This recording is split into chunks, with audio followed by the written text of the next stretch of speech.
টাকার অভাবে কিনতে না পারা আপনার শখের জিনিস কি? টাকার অভাবে আমার লাইফে একটাই অভাব, এটাই বলতে পারি। আমি এখন অবধি আমার মনের মতো কোনো মানুষকে পেলাম নাও বলতে পারেন, কিংবা মানে মানুষ চিনতে পারলাম না, যেটার কোটি টাকা দিয়েও মানুষ চেনা সম্ভব না। কেন, বাংলাদেশ কি ছেলে অভাব আছে? ছেলে আছে, কিন্তু আছে না, মানুষের মন কখন কিভাবে চেঞ্জ হয় বলা যায় না। তো মানুষ এখন পারফেক্টলি মানুষকে চেনা যাচ্ছে না।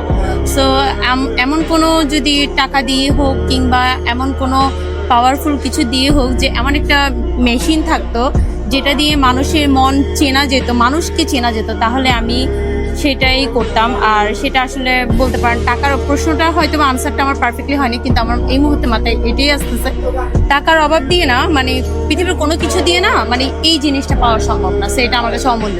আপনি ট্রাই করেন না বা কোনো মানুষকে খোঁজার জন্য, প্রিয় মানুষকে? ট্রাই, অনেক ট্রাই করেছি, কিন্তু আমার কাছে মনে হয়েছে মানুষ চেনা আসলেই সম্ভব না, কখনোই সম্ভব না। মানুষের সাথে যুগকে যুগ পার করার পর একটা মানুষের আসল চেহারা চেনা কখনোই সম্ভব না, কারণ মানুষ মিনিটে মিনিটে চেঞ্জ হয়।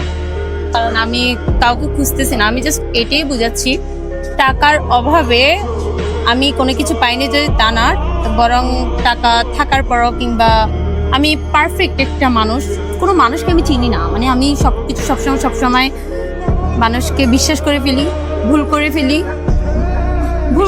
সবসময়। মানে বিশ্বাস চিনি না, বিশ্বাস করে ধোঁকা খান? হ্যাঁ, ধোকা খাই। আর আমি মানুষ একদমই চিনি না, আমি সবসময় মানুষকে এত বেশি বিশ্বাস করে আপন করে ফেলি, লাস্টে দেখা যায় যে সব কিছু, মানে আমি যা ভাবি তার কিছুই হয় না। সো আমি মানুষ চিনি না। তার মানে আপু মানুষকে বিশ্বাস করে অনেক ধোঁকা খায়, আর দ্বিতীয় হচ্ছে কি, আপুর মনে অনেক কষ্ট নাকি? কষ্ট ওটা তো আছে, আনলিমিটেড কষ্ট। বলে বুঝাইতে পারবে না।